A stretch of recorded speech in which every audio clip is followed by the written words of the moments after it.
going to describe a number of places where environmental markets are moving along pretty well. Okay, there's a lot of opposition, might be a word, it's too strong, but nevertheless resistance, both by agencies that like to regulate and various constituent groups that do well under the current regulatory approach that are not so convinced that environmental markets are a great thing. But they do offer promise. Improved air quality, improved water quality, maintain minimum stream flows, protect fish species, and a host of things that you can imagine. For the most part, there are no clear property rights. That is, it's in no one's particular interest necessarily to cut back. And this is the tragedy of the commons that actually was written by a former colleague of mine at Santa Barbara, Garrett Hardin, in a famous piece in Science magazine. 1968. Garrett was a biologist and didn't have enough of the kind of details of the problem. Nevertheless, it captures what the issues really are. The tragedy of the commons. Overuse, overexploitation, lack of conservation, lack of protection, and misallocation. It's estimated that between $50 and $100 billion is lost annually in overexploitation of fish species. There are plenty of reasons to address the tragedy of the commons. This is from a paper by Scott Gordon, way back in 1954. We've been worrying about these issues for a very long time. And fisheries is where the problems first really manifested themselves. This is fishing effort. Along this axis we'll have some values. Costs for fishermen, and then the value of their catch. To illustrate the tragedy of the commons and why I use this static diagram is that I think it captures really many of the fundamental problems at hand, regardless of whether you're talking about air pollution, water quality, or fisheries. If somehow these resources were totally privately owned, so that individuals, it was in their self-interest to monitor the use of the resource and how many parties used the resource, how much of it was conserved for the future, and so forth, we would march out to some point here where marginal cost and marginal benefit or marginal profit. Where they're equal, this is sort of the optimal amount of exploitation, in this case of the fishery, and this cross-hatched area up there represents the net rent or gain to society associated with that. This is a standard outcome where exploit a resource out to where marginal benefits are equal to marginal cost. But if there is no gatekeeper, no owner of this resource, then a bunch of other people will be out here and they'll see, whoa, the average product, which is up there, P, on average, how well do people do in the fishery? It's all the way up there, but this flat line here is the average cost. So they say, well, my costs are down here, but the average benefit is way up there at P at this point of exploitation. So I want to be a fisherman too. And so they get a boat and they move into the fishery. And then this happens over and over and over, and gradually fishing effort expands until we get out to this point, some point out here. And all of this value, added value of rent, is dissipated in this static case just by driving up costs. We get way too many fishermen attracted by the fact that the average product when they first came into the fishery was high, but you'll notice it's been dropping as all of these additional fishermen have come in. And they have boats and they have other kinds of equipment and so forth. And so gradually the value of the resource is driven down, actually to zero. Now this is static.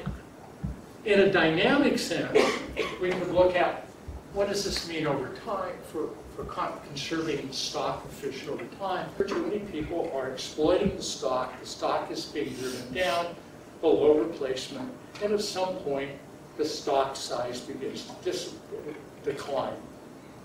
And if it gets so low as below maximum sustainable yield or some other kind of measure, like biological measure like that, and the fishery can be depleted. Now, if we can find a way to bring fishing effort back, then the stock might rebound, or it might not. And one of the problems we've noted, for example, in the famous northeastern cod fishery that had existed in the North Atlantic from really the 16th century, so the 1500s or perhaps before, with fishermen from Portugal and Spain and wherever, it lasted a very long time. And then after World War II, increased exploitation of that fishery until finally the stock has been driven down so low it just hasn't rebounded. And we don't really know why, but it's a fish stock that just hasn't really recovered. Another example that I often point to in the case of fisheries is a fishery that was the most valuable U.S. fishery in the 1950s, 30s, 40s, and 50s, the California sardine fishery, the Central Coast sardine fishery. It's the largest, most valuable U.S. fishery. It doesn't even exist anymore. The stock of sardines has been driven down, was driven down so low by massive exploitation, primarily as fish meal for agriculture. And it got so low, and then environmental conditions shifted. And so the stock has just never come back. Okay? So now if you go to Monterey, there are plenty of where the old canneries used to be, Steinbeck's Cannery Row, now one great bars and restaurants and museums and what have you, but not canneries. This is the problem when you have open access. We could be talking about air, and we could be talking about forests, we could be talking about groundwater and so forth. Now I want you to keep in mind this diagram because I'm going to turn now to the standard way in which this problem has been addressed historically across most resources, across most countries. And this is command and control regulation. Okay?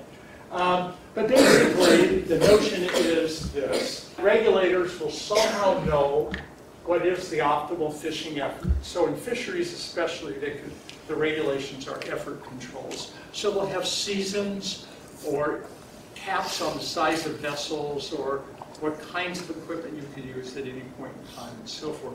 But the idea is to and they often put limits on entry, usually conveniently foreigners, because they don't vote, and then or out-of-state fishers or whatever. But nevertheless, the idea is somehow to get effort back towards this optimal level.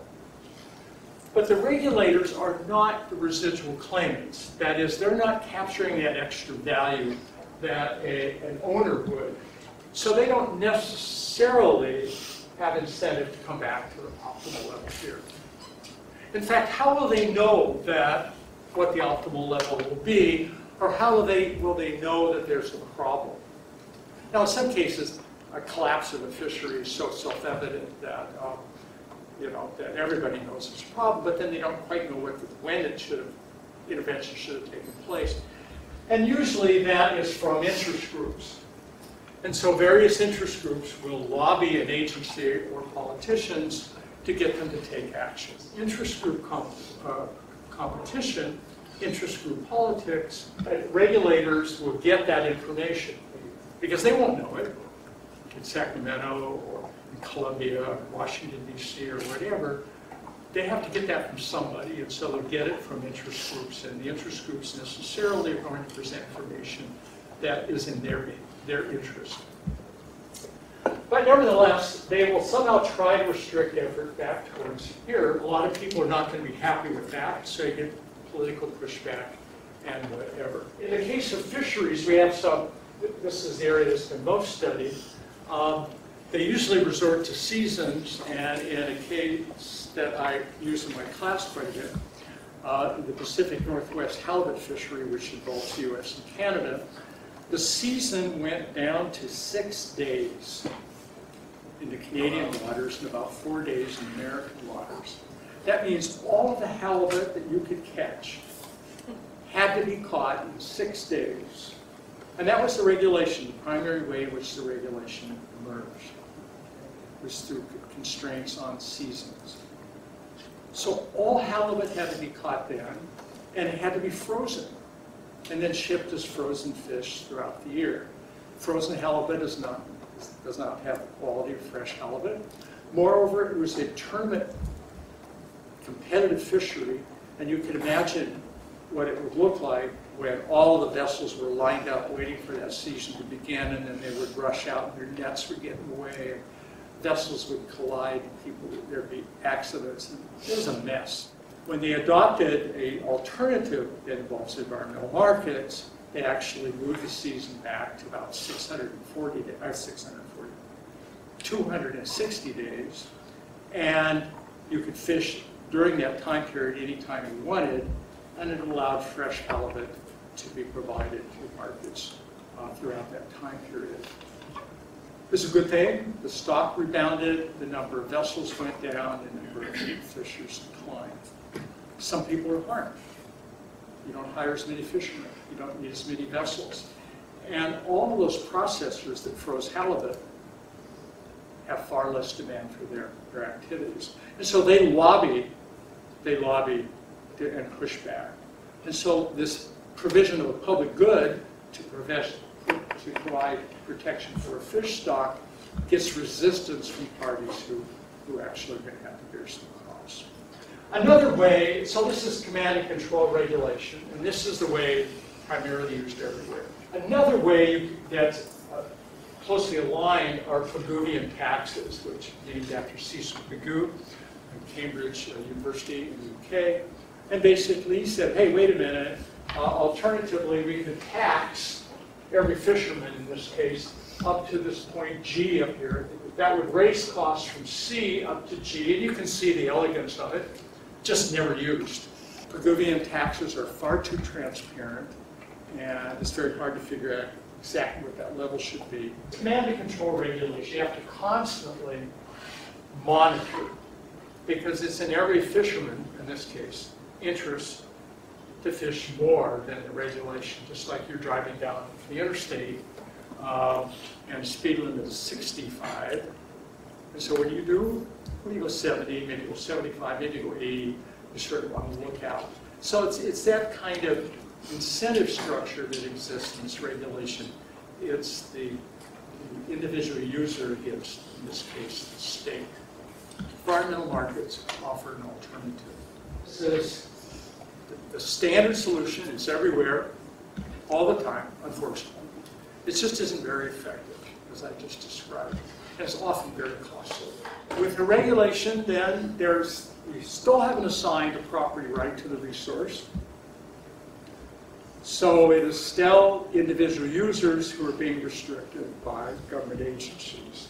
Environmental regulation, even environmental regulation that has great objectives, like addressing climate change or providing improved water quality or whatever, nevertheless will implicitly assign a property right. Not a property right like the ownership of a house, but nevertheless it assigns a series of costs to some parties and a series of benefits typically to other parties. If I am a fisherman and I, for whatever reason, luck out and I'm part of the group that gets to access the fishery under the restricted fishery regime, some parties will be happy, other parties less so. And there's kind of no way for them to bargain back and forth, because there's been nothing tradable about this regulatory regime. It's the law. These costs are never proportionately distributed. So in California, for example, we sort of regulate every possible thing. And so right now the push is to have minimum stream flows. In the summer when it's very dry and streams are very low, like the San Joaquin and so forth, most of the water being diverted to very high valued ag, what they want is to mandate that a certain amount of water always be in these streams. Sounds great. If you want a kayak, or if you want to have a riparian habitat, if you want to maintain fish stocks and so forth, it sounds like a great thing. But how much? What should that minimum be? How much water do you need? Well, if the state mandates it, and you're the advocacy group pushing for it, let's have all the possible water. Maybe we should have a very high minimum stream flow. Well, who loses from that? Well, that water has been owned by somebody. Every drop of water in the western U.S. is owned by somebody. And so these are property rights owners, owners of the water. And their water is essentially going to be taken from them and force them, instead of putting it into almond groves or tomatoes or walnuts or whatever, avocados, it'll have to go in stream. And they're not compensated. Okay? So they're not going to be happy with this arrangement. And they're going to go to court. And so the whole thing is very litigation prone and very controversial. And it comes from about that certain groups benefit from these kinds of regulations, the advocates, and other groups bear the costs. Costs and benefits are not proportionally distributed, and that goes a long way to understand why it is the case that environmental policy seems so controversial when it's supposed to be providing a public good, and we all should be just delighted that the environment's being improved. But there's no break on how much improvement we should have and who should bear those costs and benefits, and how exchange should take place, and so forth. As a result, we end up with a distorted provision of either too much environmental quality or too little, so you get this opposition. This is why my students are so excited about any kind of possible environmental regulation that you can think of, and they don't expect to bear costs. In fact, they don't even think about costs, frankly. Water has got to come from someplace. To summarize, the problem with the status quo is that agency officials, they're employees of the state, so they get a salary, and they don't bear costs. They don't, in the example I just mentioned, in the California Water Regulatory Agency, they don't own any of that water that's going to be mandated to be maintained in the stream. But they could benefit from any regulation, any policy that's passed in Sacramento, because it expands the role of the agency. So their promotion potential increases, their opportunity for advancement, and frankly, they believe that they're doing good things. And so this empowers the agency to do more. The advocacy groups that are loaded with people who know how to get their way around in the government, they also don't bear costs. Okay? They're the lobbyers, so they don't see this as a cost. So as a result, there's an inherent incentive to expand environmental regulation, just like there's an inherent incentive to expand lots of regulations. Environmental regulation has just a nice feel to it. Who could, especially if you wrap it into saving the planet, saving future generations and all that, who could be against that?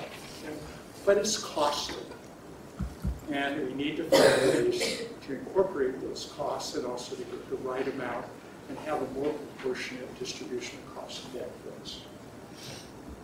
Opponents who don't capture benefits bear costs. In this example I've given you, if you're a water rights owner and you've been growing almonds and suddenly, and you can't take water away from an orchard, just, annual crops, you don't grow them this year, you fallow them, you grow them next, that's fine, but not orchards. You deny them water once and that's it. They never rebound. You can have all this upfront capital invested in orchards, lose your water, and nobody's going to compensate you. You're not getting, so you're providing a public good. It's the private provision of public good. You're getting no benefits. You're going to bear costs. You have every incentive to oppose. Through the courts, through all sorts of ways, the political process. So it makes environmental regulation and the process inherently controversial and contentious. And we see a lot of that. This balance then ends up getting us either too little or too much environmental regulation. And in the case of those that bear costs, really little incentive to comply. Maybe 15 years ago, came out of Washington, D.C. that more water needed to be provided in the Klamath Basin for Native American tribes. There were a number of farmers that had held those water rights, thought they had those water rights since the 19th century. Treaty provisions had to be met, so water was just taken from them. Dams were placed on the river, on the irrigation ditches, so the water had to flow down the stream. So what did those farmers do? They blew up the ditches, the dams. It's just that kind of controversy and contention that we don't really need. We have enough of it in society as it is. And environmental markets is a way to do that. This just summarizes kind of standard problems. Agencies have an inherent incentive to regulate. They don't have the information, they have to rely on advocacy groups.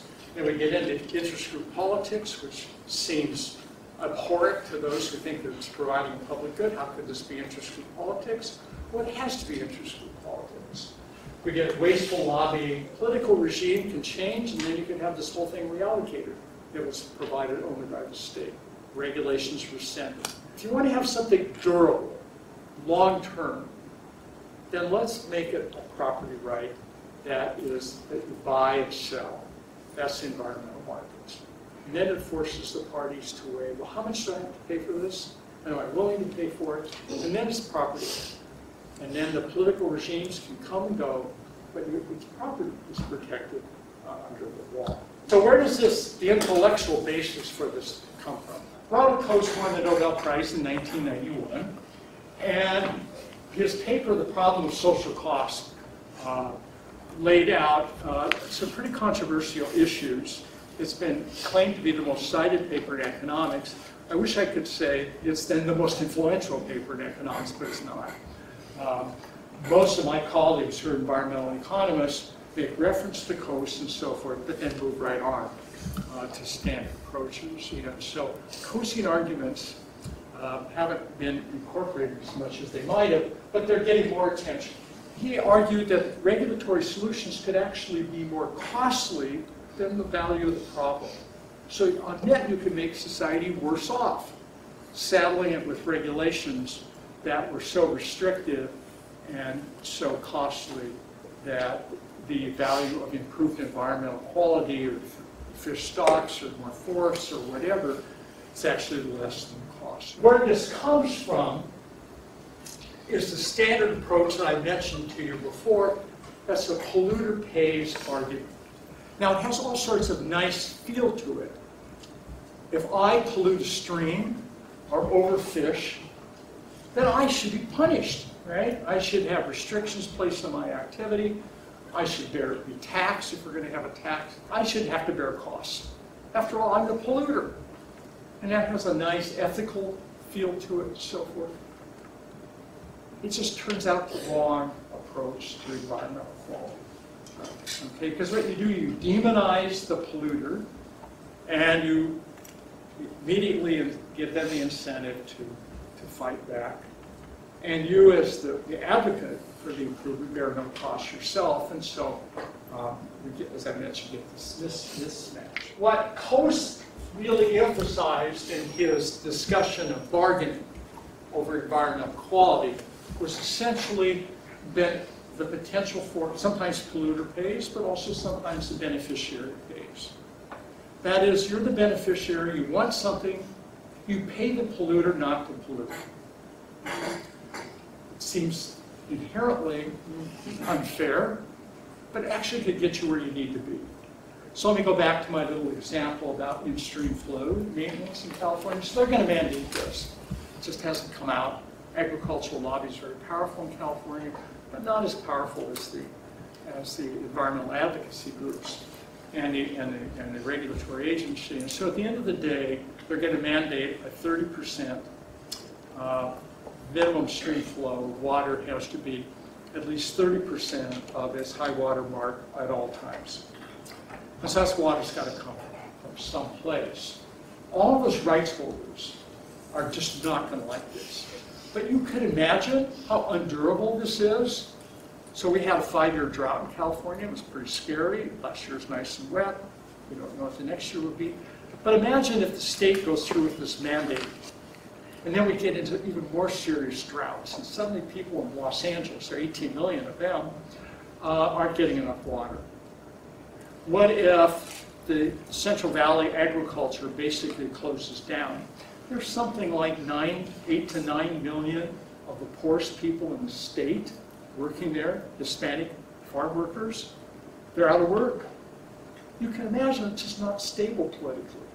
So there would be a movement back to say, hey, we're going to take that water out of the stream. We're going to put these minimum stream flows, relax them for a while. Okay? And they go away. It's not durable. If we had a beneficiary pays approach, it would work like this. I'm going to show you some actually that are in operation, but just keep you thinking about this. So we could go out, we could say, hey, we want more water in stream. Who owns this water? Farmer X, irrigator Y, and so irrigation group Z. We go out and we buy the water. We put it in stream. We haven't taken it from those folks. We paid them. And they can figure out how much they want to sell. We can figure out how much we want to buy. It might be that we just can't afford and we don't think we really need 30%. Maybe it needs to be only 15 or 20. I don't know. Anyway, it'll force us to think exactly how much we need, and we pay the parties for their water. It's now our water, and it's in stream. We have this draconian setting that I described, where Los Angeles is needing more water, and the farms are drying up and whatever, and they need more water. What do? They have to buy it back from the environmental groups that have purchased the water for each stream flows. And they figure out, well, maybe Los Angeles won't need that much water. Maybe at higher prices, people will cut back. Maybe we'll use more efficient irrigation techniques in the Central Valley and what have you. It's inherently far more durable than seizing a resource and reallocating the process. And so this is essentially what Coase lays out. He doesn't get into the details of this sort of thing, but basically saying it's better to have parties bargain over a certain amount of air pollution or a certain amount of noise or whatever, where the beneficiary or the polluter or the pollutee bargain back and forth depending on who has the property right. But they essentially could bargain, and it would force us to some kind of more optimal solution. The interest group process says we will have this amount of air pollution, or that amount of noise, or that amount of sparks from the railroads that were used. But this is why you often hear the notion of Coasean trading. Environmental economists tend to dismiss it immediately after that, saying, gee, it's so costly. The transactions cost could be so high, they might be.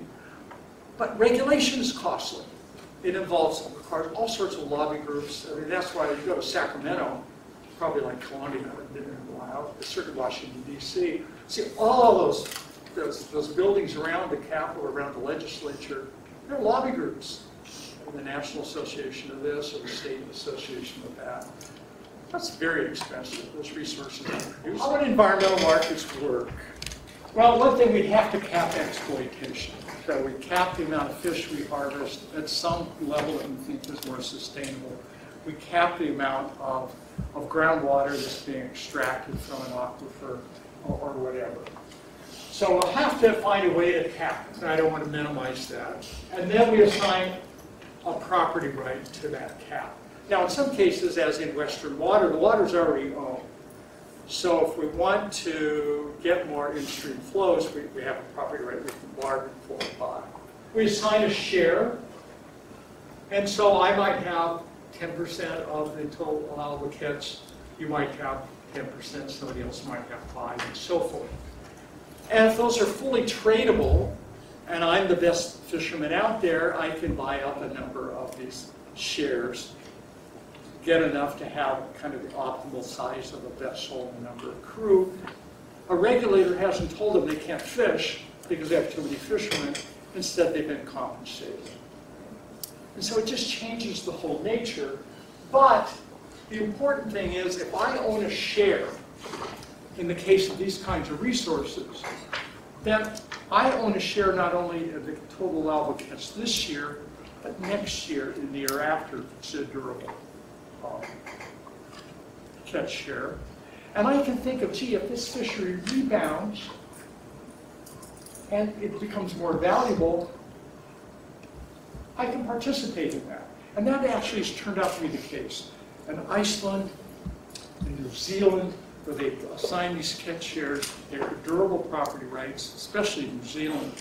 And fishermen have become the wealthiest people in Iceland. It's an example of a fishery that was once a source of poverty, is now a source of wealth.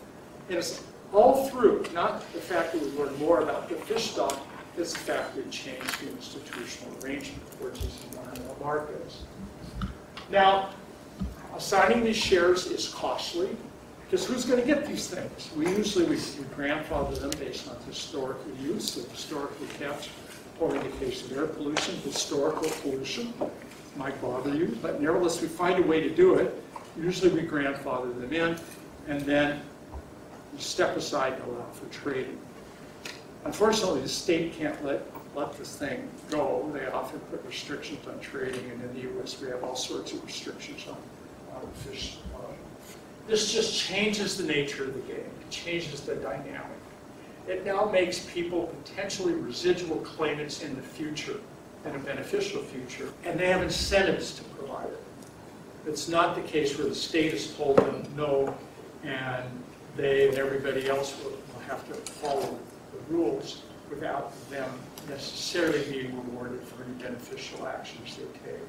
The environmental market has the potential to be a positive-sum game and to offer a lot of benefits. So I just had a student group last year. We have a master's program at the Brent School. It's working on a student group involved in ecosystem preservation, related endangered species protection, far more effective than the current Endangered Species Act, which just assigns all the wrong kind of incentives. If you're a landowner and you find an endangered species on your property, not a good thing for you. We want to change that dynamic.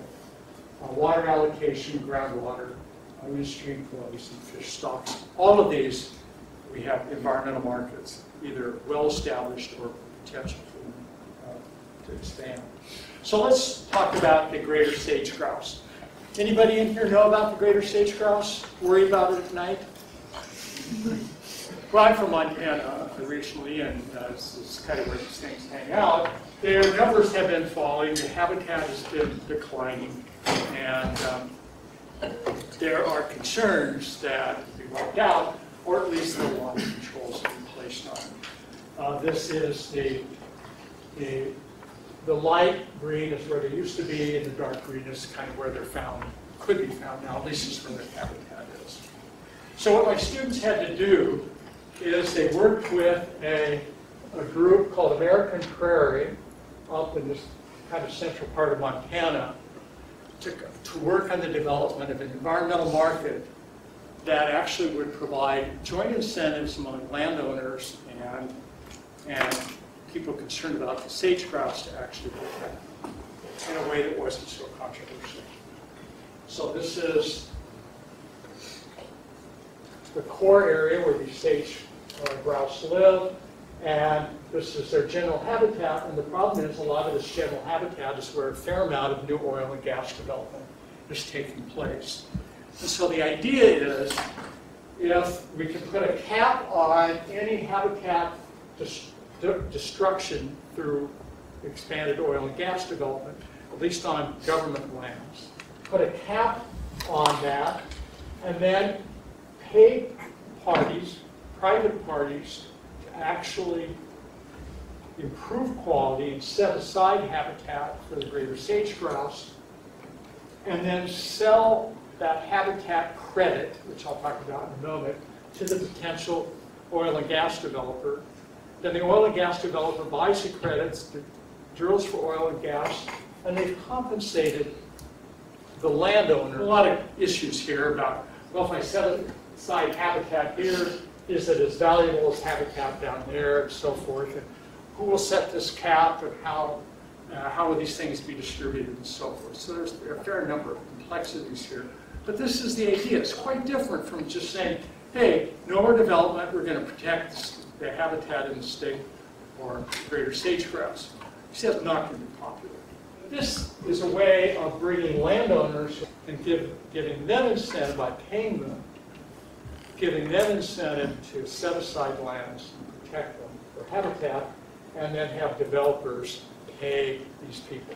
And the mechanism is sort of these habitat credits that are a share of the overall cap on the habitat necessary for this, the thought-to-be survival of the greater sage-grouse. So the students went out, they worked with biologists, they worked with with oil and gas developers, they worked with landowners and so forth in this process. This is the development, this is the kind of land you want preserved. Landowners that will supply the credits. We need some mechanism for a trade to take place. And then this is the credit demand. So essentially, This is the person, the farmer, that's going to set aside credits so that development and other wealth-generating activities can take place. But in a way that causes these people to think about the negative impacts they will have on habitat, and encourage these people to actually expand the amount of habitat they have, that they set aside, so they can maybe remove livestock or other activities. This is called conservation banking, a quantification tool. So we can take habitat, so this is where the students that were biologists, that have biology training, got involved and so forth, go out and figure out how to identify and assign quality measures to certain kinds of habitat, and then assign credits to that kind of habitat, so that those credits could then be sold to oil and gas developers primarily, who would be damaging habitat of a different quality. So how many credits will they need to buy? So we need to know what the nature of the property is that they were using. But none of this is impossible. It's just the idea, once you set up this process, it becomes a different way of dealing with the issue. And so then we have this exchange process and the trade in the credits. And so students are involved in developing this habitat quantification metric, and in working and setting up the exchange and identifying who would be potential sellers of credits and who would be potential buyers and how many would be involved. They worked with a particular group, and so this, I'm not going to get into the details, but I just want to let you know that so it has a variety of terrain and habitat quality, so it's not all equal. And some of it's more valuable than others, so you get more credits. But the point is, in a particular group of landowners they are working with, they identified that they would have about 5,600 credits that they could sell across a vast area with kind of varying habitat quality. Then identified oil and gas development that was taking place of new drilling in eastern Montana to require about a little over, well, 16.6 thousand credits. Their clients had about 31% of that was going to be needed, and they came up with a credit value of about $236. But I hope you're getting the sense of how this might work.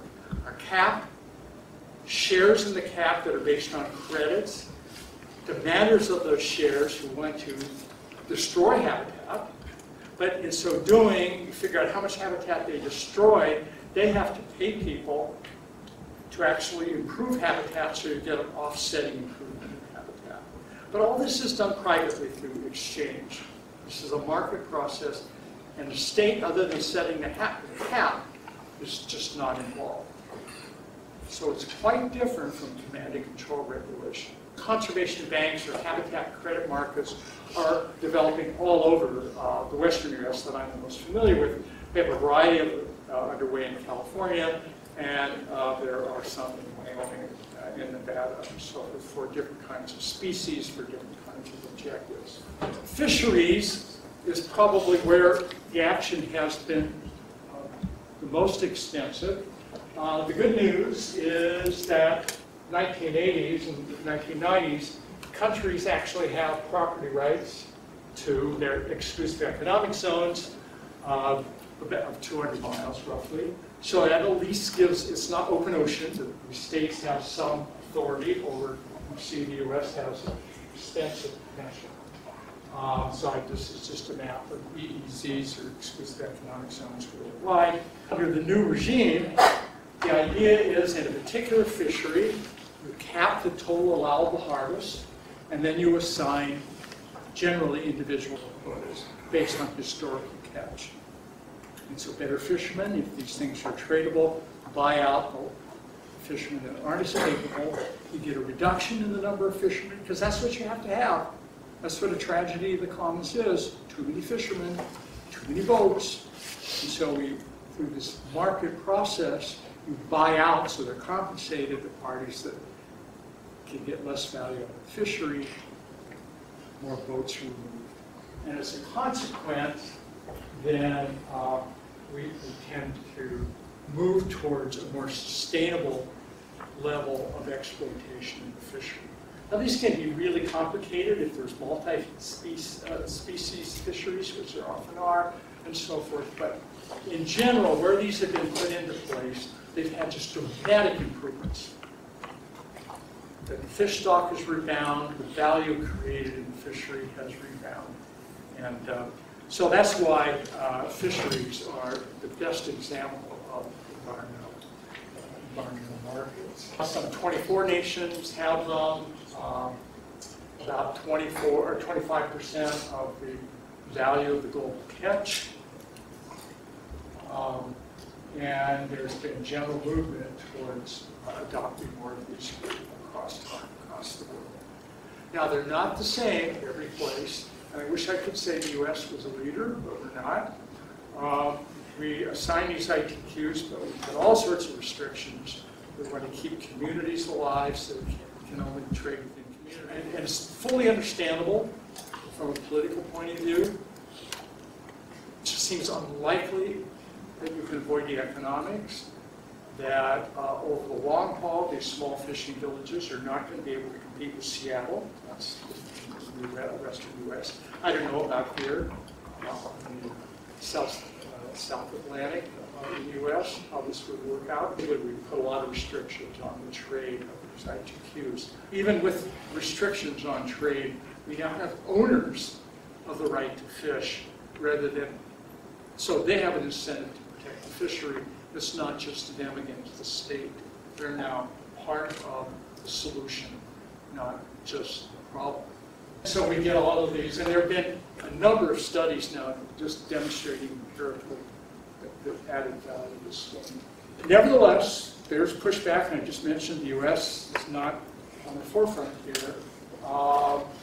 There is pushback, same with the public resource. We're going to give private individuals ownership of the public resource. Well, then we could deplete the public resource, Canada both ways. Regulatory agencies are very reluctant to give up authority. And as I already mentioned, some parties are going to be made worse off, so we could find a way to compensate them, and so forth. Nevertheless, these things have provided great value. I was just in Peru working with the anchoveta fishery, and it's really rebounded. In-stream flow maintenance, I've already described how we can go about doing that. We have to buy it. I think that's a far better approach to this problem that many people are worried about. Groundwater is a huge problem. It's almost always an open access resource. Anybody who has a well and a pump can access that groundwater, and so consequently it gets over-accessed. Along the coastal areas, salt water intrudes. Just lots of bad things. And yet groundwater is about 40% of California's water, and worldwide it's 30–60% across different countries as a source of water. So it's a huge area, huge problem. So what we need to do is gather hydrologic information on the aquifer, and then cap the annual extraction rates, and then allow that to be traded. So if I'm a high-value pumper, so in the case of Southern California, I'm Los Angeles Water Supply Organization. I have high value, you're farmer Y, you have somewhat less valued water, I buy some of your water, your groundwater. And you pump less, I pump less or more, depending on what I see. But nevertheless, we've capped the overall extraction rates from the aquifer, so that these aquifers aren't being pulled down to levels that cause the actual physical structure to collapse. Another area that I often, it's very controversial, is the Convention on the International Trade in Endangered Species, putting a cap on banning any trade. I think that's unlikely to be a long-term solution. It sounds good, feels good, it just probably doesn't work.